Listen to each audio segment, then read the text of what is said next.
Man, do we have a Monday show, baby? Chicago's buzzing.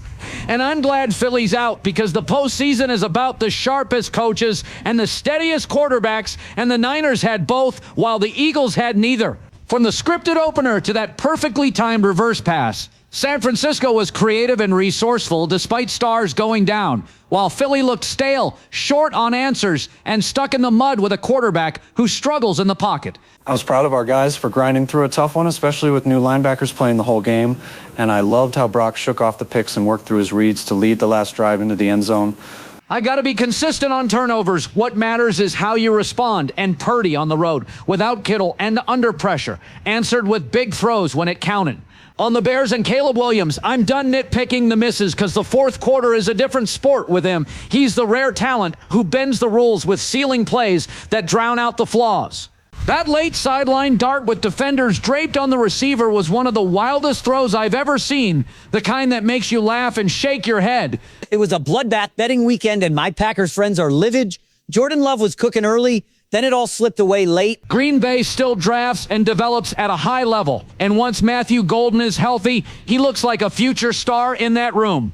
Where I was right and wrong. Shanahan and Saleh ran a masterclass. Buffalo keeps winning because there's nothing like Josh Allen. Sirianni feels coordinator dependent, and the Eagles fade after halftime. Herbert needs to own some of the playoff struggles. Stefanski would have been a hot hire the second he hit the market. The Harbaugh firing blindsided me. I called Miami versus Indiana, and the SEC looks light on top-end depth right now.